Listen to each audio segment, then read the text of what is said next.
pero sé que Dios tiene una palabra poderosa para nosotros a través de nuestro hermano Kelly. Con nosotros, nuestro hermano Kelly Colmenares. Dios le bendiga.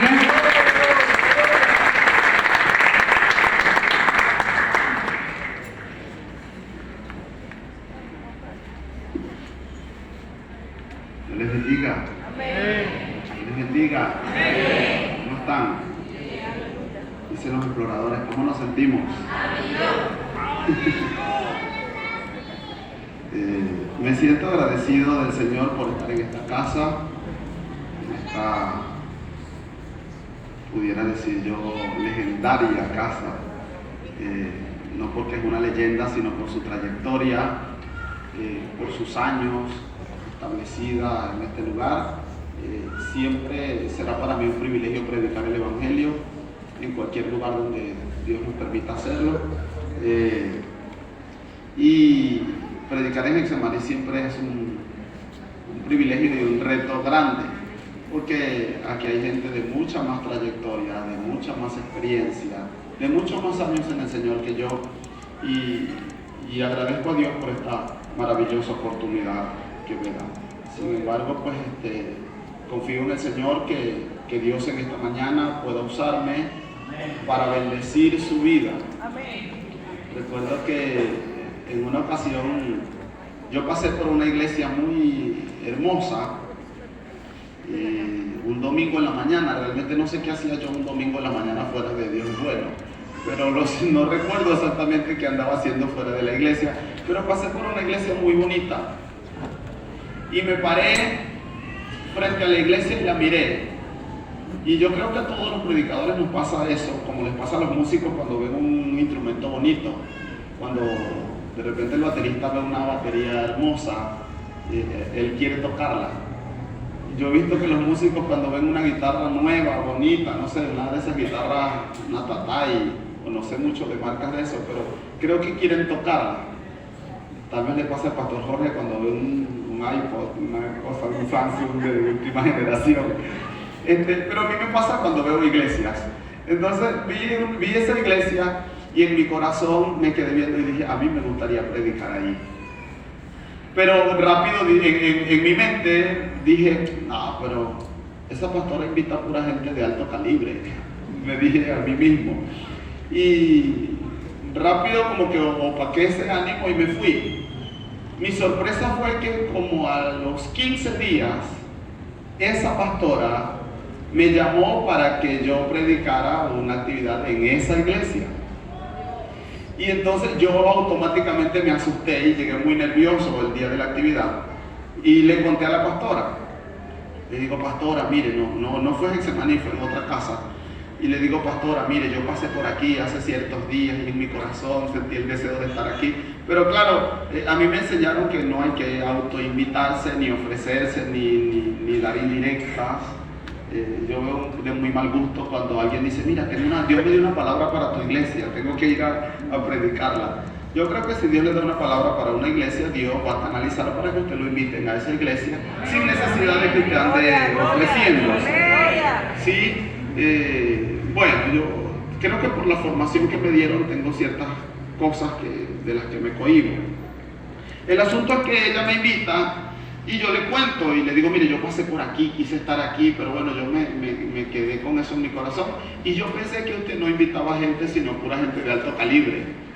Le dije así. Entonces, yo había orado mucho, porque el nervio me hizo orar mucho a Dios para que me ayudara.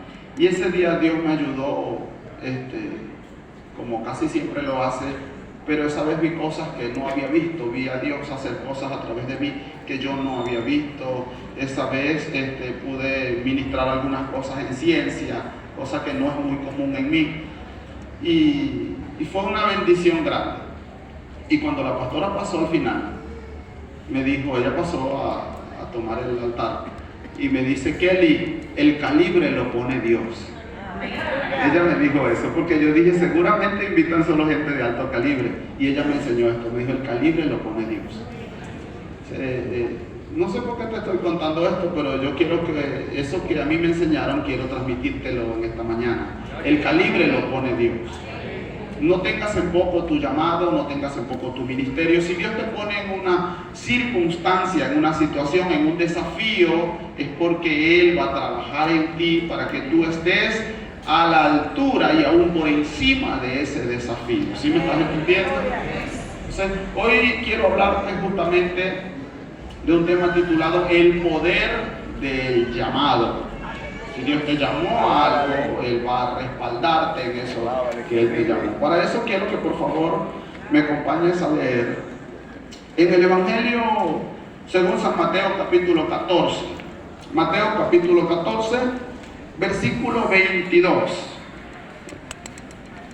Mateo 14, 22.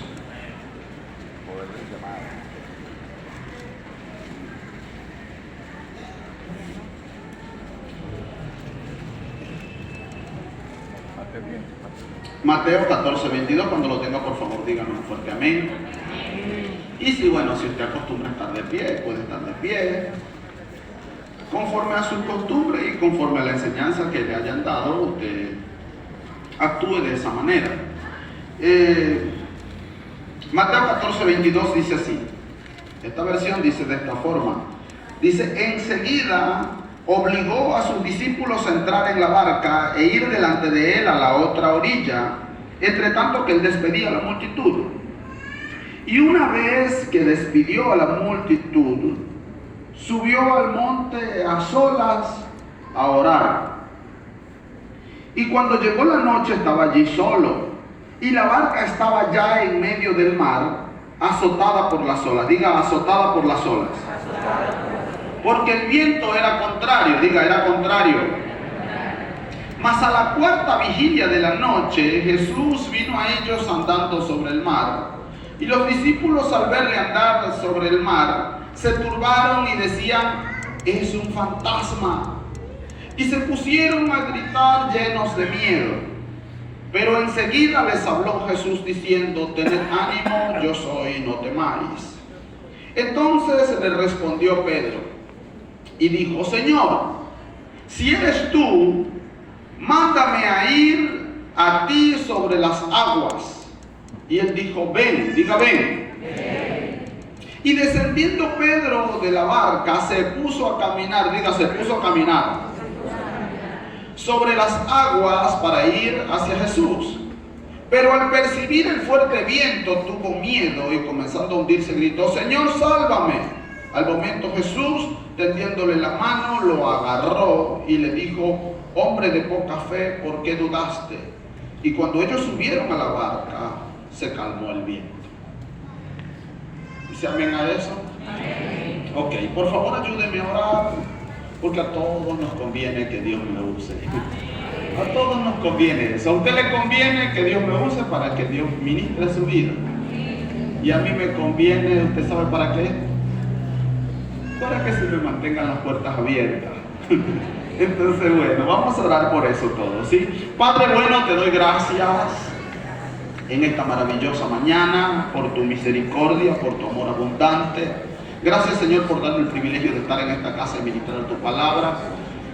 Señor, eres tú el grande, eres tú el poderoso, eres tú el que pone el calibre, así que, Señor, pongo delante de ti todas mis deficiencias y limitaciones y te ruego, Señor, que tú hagas algo extraordinario conmigo, con lo que soy, con lo que tengo, y que puedas añadir, Señor, en esta mañana todo lo que haga falta, Señor. Por favor, hagamos esto juntos para que salga bien. Tú sabes que si lo hago solo puede salir muy mal, Señor. Ayúdame, te lo pido en el nombre de Jesús. Te pido que tomes control de mis emociones, de mi actitud, de mis palabras, de todo lo que yo haga y canalices todo para que sea de gran bendición para tu cuerpo, para tu pueblo, para esta iglesia, Señora, que amas. En el nombre de Jesús, amén. Puede sentarse, póngase cómodo, cómoda, relájese, recline su asiento. No se quite los zapatos, por favor, pero póngase cómodo. Le dije que el tema era el poder del llamado. Cuando yo era niño, hace muchos años, hace ya más de 30 años que yo era niñito, yo recuerdo que en ese tiempo había un beneficio social del gobierno de Carlos Andrés Pérez que se llamaba la beca alimentaria. ¿Cuántos recuerdan la beca alimentaria? Por favor, los de mi generación y más allá. La beca alimentaria. Y en esa beca alimentaria daban, creo que, no sé, empezó como que era con 500, después la subieron, llegó un punto que eran 2.000 bolívares para la época y era una buena cantidad de dinero, alcanzaba. Y beneficiaba a casi todos los estudiantes de educación básica. Y había madres que tenían 2 y 3 niños estudiando en la escuela y recibían becas por los 3 y se les juntaban 3 becas. Entonces, había que cobrarla, creo que era en el Banco de Venezuela y no recuerdo en cuál otro. Aquí en Chihuahua eran 2 bancos. Y entonces yo venía con mi mamá, porque mientras mi mamá estaba haciendo la cola, yo estaba paseándome por las tiendas y por los chinos y viendo los juguetes y viendo las cosas para pedirle a mi mamá apenas saliera del banco que me comprara algunas cosas que ya yo había visto. Entonces yo venía con ella, no recuerdo qué edad tenía yo, tal vez menos de 10 años, yo tengo 38. Y entonces se hacían unas colas interminables de 3, 4 cuadras. Los de aquí deben recordar, los que vieron eso deben recordar que se hacían unas colas muy grandes. La gente se venía desde muy temprano y algunos amanecían ahí para estar primero. Y la gente del banco igual llegaba en horario de oficina, llegaban a las 8, 8 y media de la mañana, a veces a las 9, y ya a esa hora había tal vez 3, 4 cuadras de cola. Y usted sabe que la cola no se hace bien ordenadita, sino muy amontonada, y la gente se apretujaba en la entrada del banco. Y como siempre había gente que llegaba a las 7 de la mañana, pero en vez de ir allá a la punta, a 3 cuadras, se paraban frente al banco buscando la forma de colearse. Y en medio de esa situación difícil, habían guardias que protegían la entrada del banco y que acordonaban y que trataban de mantener el orden. Y había mucha gente frente al banco, siempre eso, no sé si era bimensual o mensual, pero siempre era así. Y la gente estaba ahí, unos porque estaban ahí desde temprano, otros porque querían colearse, otros por X cosa, había gente vendiendo en la calle. Lo cierto es que en medio de esa congestión y en medio de ese apretujamiento, la gente tratando de entrar, y de vez en cuando llegaba un guardia con cara seria y decía algo así: Alexis Coronel. Y llegaba, es un ejemplo, no crea que el hermano Alexis se coleaba. Pero por ejemplo estaba allí el hermano Alexis Coronel, y como el guardia lo llamaba, no importaba si él había llegado temprano, tarde, había amanecido ahí, él sencillamente, porque lo estaba llamando alguien que tenía autoridad, él pasaba: soy yo, y el guardia lo llamaba: venga, serio, y entregaba algo allí, y sencillamente esa persona podía entrar al banco. Y los demás que estaban ahí, unos murmuraban, otros se quejaban, pero nadie podía hacer nada contra eso, porque sencillamente lo estaba llamando alguien que tenía la autoridad, y a veces abusaba de esa autoridad, pero llamaba a su familiar, a su amigo, a su pareja, quien fuera.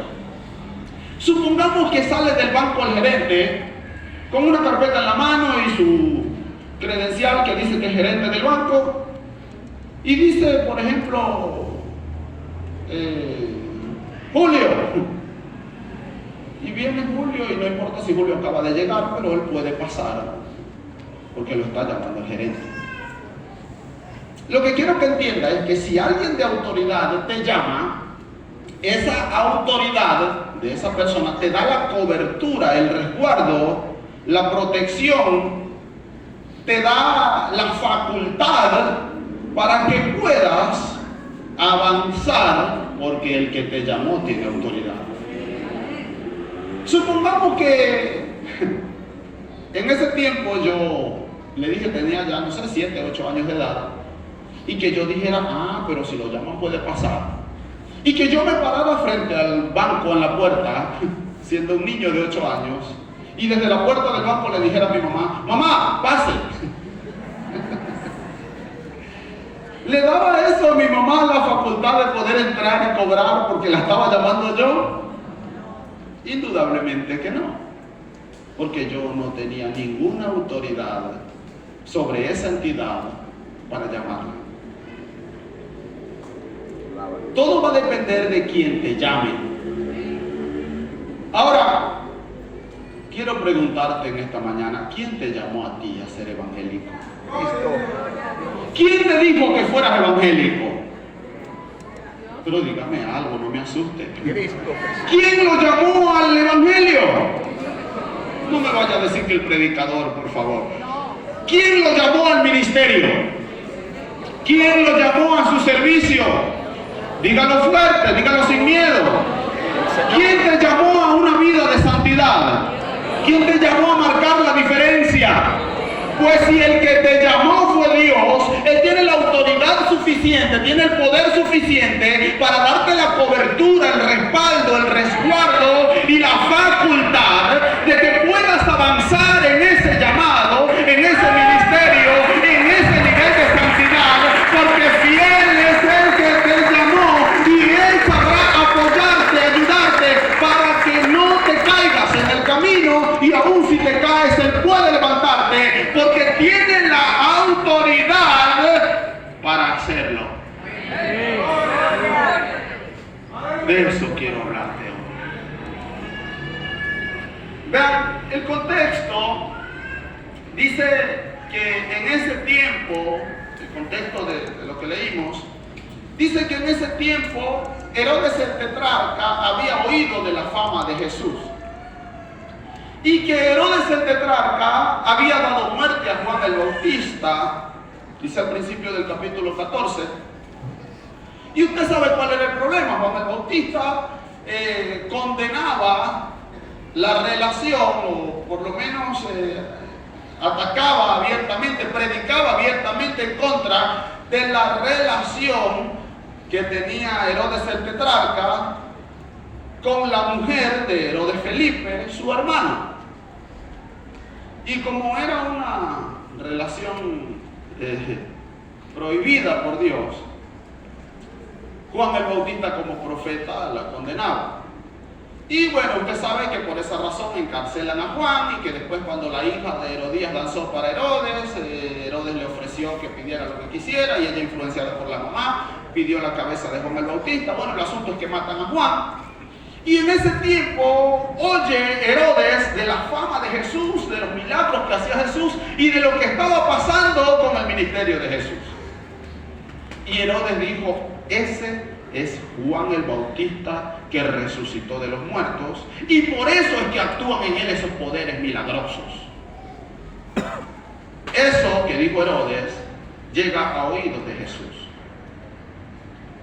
Y Jesús, ante esa situación, quiero que usted entienda que aunque Jesús es Dios, está de alguna forma limitado a una condición humana también para ese momento, y que era vulnerable a el entorno. O sea, si a Jesús lo apuñalaban, indudablemente podía morir, como de hecho murió, porque aunque tenía la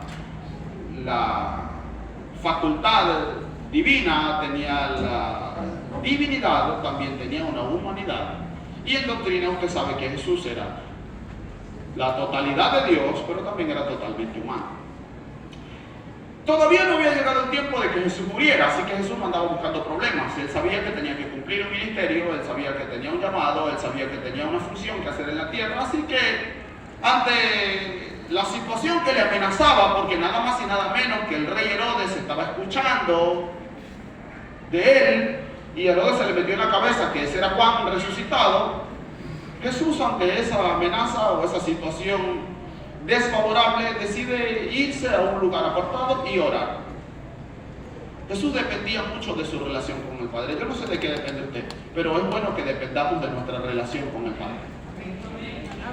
Jesús se aparta a un lugar a orar y se va a un lugar distante, pero allí le llega a la gente, porque ya era famoso. Y la gente se fue a buscarle. Y Jesús tuvo compasión de ellos, así que los sanó a los que estaban enfermos. Y cuando llegó la noche, los discípulos dicen, mira, el lugar está alejado, no hay donde comprar, así que mándalo a las aldeas para que puedan comer. Jesús les dice, no es necesario, denle vosotros de comer. Sucede la alimentación de los 5.000 hombres, sin contar las mujeres y los niños, con los 5 panes, los 2 peces. Ellos comen, se sacian, así que quedaron sanos y satisfechos. Jesús sabía que si la gente lo estaba siguiendo por los milagros, ahora lo iban a seguir más por la comida. De hecho, cuando después la gente busca a Jesús, Jesús le dijo, vosotros me buscáis o me seguís porque comiste el pan y os saciaste. Así que Jesús sabía que la obra social trae seguidores. Pero entre esos seguidores se colea mucha gente que no está buscando a Jesús, sino que está buscando el beneficio de la obra social. No digo que las iglesias no debemos hacer obra social, sino que tenemos que estar conscientes que hay gente que se va a interesar solo en la obra social, en la arepa, en la comida, en la ayuda, y no precisamente en Dios. Y Jesús es selectivo, a Él quiere que le sigamos por Él y no por sus beneficios precisamente. Así que Jesús hace cierta estrategia para evadir un poco a la gente, no porque Jesús no amara a la gente, sino porque Él necesitaba tiempo para orar, para estar a solas con Dios. Jesús necesitaba descongestionar un poco su agenda para pasar tiempo con el Padre. Usted debe entender eso. El activismo nos hace mucho daño. Yo no creo que usted tenga más ocupaciones que Jesús. Yo no creo que usted tenga más ocupaciones que Pablo, que el apóstol Pablo. No creo que usted esté más atareado que los apóstoles en pleno crecimiento de la iglesia primitiva. En el principio del libro de los Hechos, ellos estaban muy ocupados atendiendo gente, atendiendo viudas. Y ellos dijeron algo importante. Dijeron, no es justo que nosotros dejemos la oración, diga la oración, y la palabra por servir a las mesas. Así que bajo ninguna circunstancia usted puede sacrificar, posponer o deponer o desplazar su tiempo con Dios, su vida devocional, su intimidad con el Padre por causa de las ocupaciones. Hay gente que está tan ocupada en el ministerio, y sé que le estoy hablando a algunas personas aquí, hay gente que está tan absorta con el trabajo, con el ministerio, con lo que están haciendo, con el negocio, con el comercio, con lo que sea, que están descuidando su relación con Dios. Y te voy a decir algo, tu éxito empresarial, tu éxito ministerial, tu éxito como comerciante o como lo que sea que eres o a lo que sea que te dediques, depende netamente de Dios. Y cuando tú empiezas a desplazar a Dios por el negocio, por el trabajo o por otra cosa, eso se convierte en un ídolo para ti, porque le estás dando el lugar que solo le corresponde a Dios, y entonces las cosas empiezan a salir mal. Sé que le estoy hablando a alguien en esta mañana, tal vez tú te has preguntado, ¿por qué no me están saliendo bien las cosas?